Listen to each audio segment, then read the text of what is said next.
Thanks, Jeff. Our next speaker coming up is Lieutenant Robert Snyder from Jackson Township Fire and EMS. Good evening. How's everybody doing? So first of all, thank you for having me. And then next, I got to thank Andrea, Brian, and Jeff because they took all my material. So it's just very good because then I can be pretty quick and then we can move on to the next speaker. So go ahead, next slide. Just a little bit about Jackson Township Fire Department here.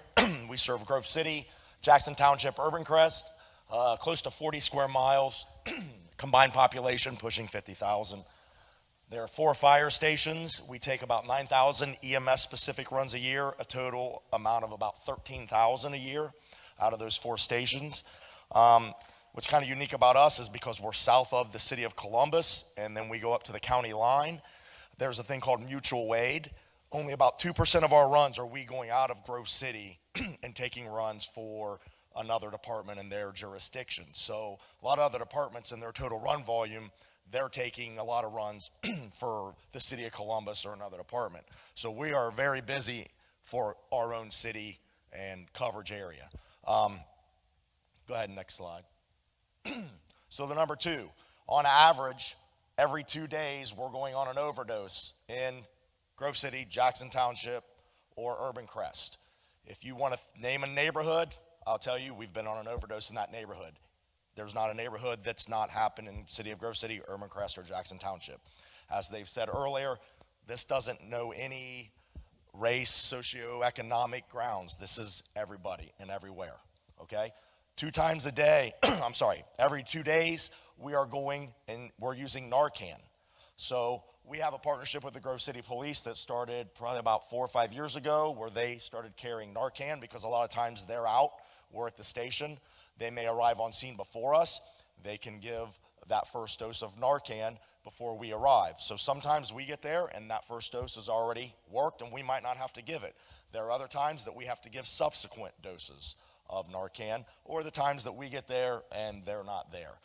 And just a side note, I'm very passionate about when I talk to somebody that has acquired Narcan for home use as a safety net, I think it's very important that they also know how to do CPR and give rescue breaths because Narcan is not a magic fix. If the patient has stopped breathing for a long enough time and you give the Narcan, it may be reversing the effects of the drug, but they're already so hypoxic that they do not regain consciousness or start breathing. So just because you give Narcan doesn't mean it fixes it. A lot of times they need rescue breaths. That could also save somebody's life from somebody giving the Narcan because we might not be on scene for 3 to 5 minutes. So just something to think about when you're sharing that with other people. And then I'm gonna throw this other one out there. At least once every 2 days, we're going on a behavioral health crisis.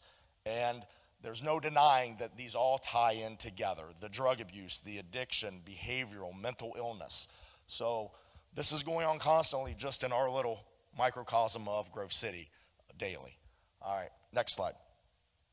So here's some of the things. So as the fire department, we're very reactive. It's important that we try to find ways for the fire department to be proactive, but we're reactive. We get called when there's a problem, right? So we show up. So what are some of the things, though, that we utilize that when it comes to overdoses and addiction and things like that? I'm going to start at the bottom. Jeff already talked about the HOPE Task Force. So back before COVID, when we used to have them in person, we would go and be involved with the HOPE Task Force, and I don't need to go in there because he already explained what that was. Also, Franklin County has what's their Community Intervention and Diversion Program. So they run, is it still Monday through Friday only, I believe? Right now they run a sheriff and a clinician from NetCare in a vehicle, and I believe they run 2 vehicles Monday through Friday, and they can be called in because, to be honest with you, a lot of times when we get on scene, we don't have to break it down to the fact that until somebody wants help, no matter how bad a family member or a friend wants them to get help, they have to make that decision, I'm ready to get help. But when we get on scene, a lot of times, that's what we start asking. Are you ready to get help? Do you want help? Not the hospital, unless there's a major medical issue. Do you want help? Do you want to go find help? And if so, we have different resources. One of them is to use that, because they can come in, and what's important is a lot of times when people want help, Sometimes it's hard, believe it or not, to get that person in somewhere right then and there. So think about it. You're an addict, you're ready for help, but I can't get you in somewhere for 2 or 3 days. What's going to happen in that 2 or 3 days? Believe it or not, sometimes it's 30 minutes. I'm ready to go, but I'm telling you, if I don't go in 30 minutes, I'm going to use this heroin that I have right here or this fentanyl. So sometimes we feel very handcuffed because we're like, the only place we can take you is the hospital. But with programs like this, because they have a clinician on board, they can get in and they can do direct admits to places to get them into rehab facilities and help. So we utilize that. We utilize REACT, which is based out of Columbus Fire Department, Columbus Police, in partnership with a lot of other these organizations here. And what happens is when we get somebody who's overdosed, we take them to the hospital, we call it in, this is a REACT patient, and then they'll send a paramedic and a social worker to the hospital to talk to the patient. Maybe the patient doesn't want anything to do with them, but what about the one time that that patient says, hey, I am ready for help? And then they already start that process of getting them where they need to go. So another thing that we do is, and Andrea already talked about it, is OD map. When we first got involved with that, I would have to go in and manually enter in the address, how many doses of Narcan we gave, and so that was a lot of my job because it happens a lot. So then we got integrated with our electronic patient healthcare reports that we do, and now, thank goodness, we put all the information in and it automatically uploads. And as she already alluded to, if we start getting 2 or 3 overdoses in a day or 4 or 5 at one house, and then they realize, hey, that's also going on in the next community over, then they can start putting out those awarenesses to everyone to say, hey, we got a bad batch, this isn't what it seems to be. And then the ultimate goal is that it saves lives because they're not going to use that batch. Or at least that's the hope. The other thing is Mary Haven Addiction Stabilization Center, which is on South High Street. It used to be Old Mercy Hospital. That is a great resource for us because if we go on somebody that's overdosed and we talk to them and we say, hey, do you want to get help? And they say yes. A lot of times we can call Mary Haven and we don't have to even get another entity. I can transport them directly, or my medic can take them directly to a facility, bypassing all of the red tape, bypassing going through a hospital where then they have to evaluate them and try to get them in somewhere, and I can take them directly to help. Because remember, the patient that says I want help, 30 minutes might be all you have before they change their mind. So the key is trying to get them there. And then last is our own program. And so what started off is our CARES program, Community Assistance, Referrals, and Education Services. That's our community paramedicine program. Community paramedicine is a lot of things, and every department does it different. But what it is it's a non-emergent side of the fire department. I am the coordinator of that, and then there is a 40-hour person that Monday through Friday, sometimes evenings, will go out, and basically what it does is it fills the needs for the residents in our community that fall through the cracks. Initially, it was for health care. It was for they didn't have food. They didn't understand the Meals on Wheels. They couldn't go get their prescriptions.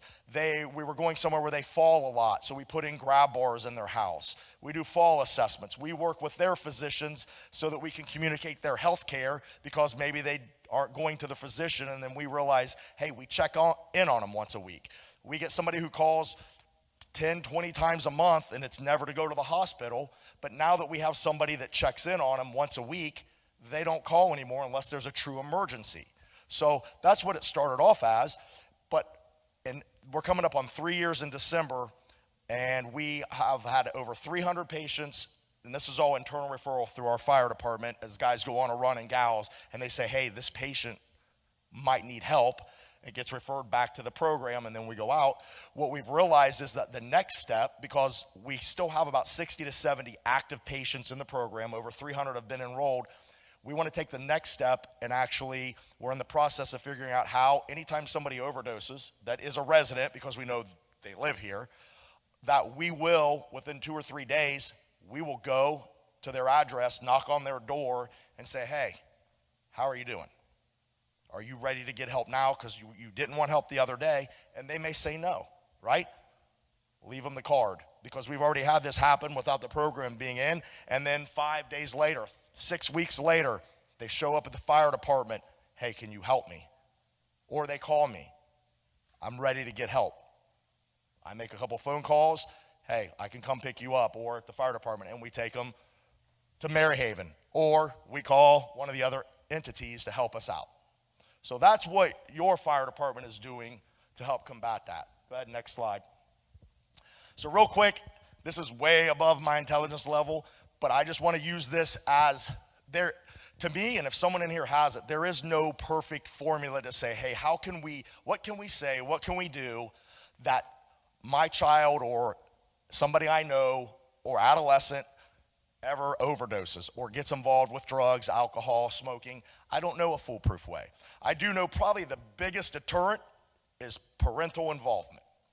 Number one, if you have parents that are involved, that are actively involved, and that are loving and caring, that's huge. So I'm only going to talk about this for a quick second. So back in the mid-90s, they did this study. It's adverse childhood experiences, and they took about 17,000 adolescents, and they gave them an interview, and basically they looked at different traumatic events that had happened in their lives.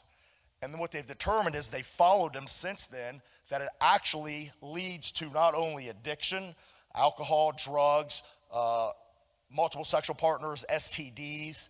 It also increases their risk of acquiring health conditions like emphysema and bronchitis, liver disease, and things like that.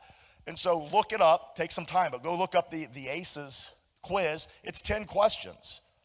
And so it's I'm not going to go through them all, but basically it's like you get 1 point if you're from a divorced home. Most everybody has at least 1 point. You get 1 point if somebody's ever overdosed in your home. You get 1 point if there's been any physical abuse in your home. You get 1 point if you had somebody that was verbally abusive to you on multiple occasions. So you see how the points can add up? And so the idea is that it's just basically, it's a score that indicates your risk. It doesn't mean this is going to happen. But if you have somebody that has a score of 4 or higher, the numbers, this is crazy, 2 times as likely to smoke or vape, 7 times more likely to become an alcoholic, 400% increase in acquiring COPD, emphysema, or bronchitis in adulthood, and this is the crazy one. Score of 4, 1,200% increase that you will commit suicide. Now, it's important as community members, of clergy member, of youth pastors, of fire and EMS, of neighbors, of friends, to teachers, to recognize maybe this child, I know their history. There is nobody there looking after them. There is nobody. Isolation and insecurity are the biggest enemy. So be that person. If no one else is there, be that person that fills that need, that makes them feel special, that knows that they can make it, that knows that they're worth it.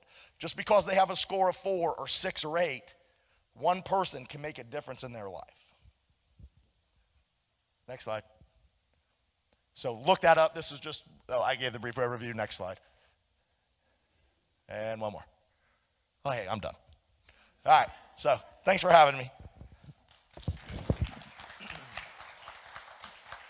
Thanks, Robert. Next up is Judge Jody Thompson.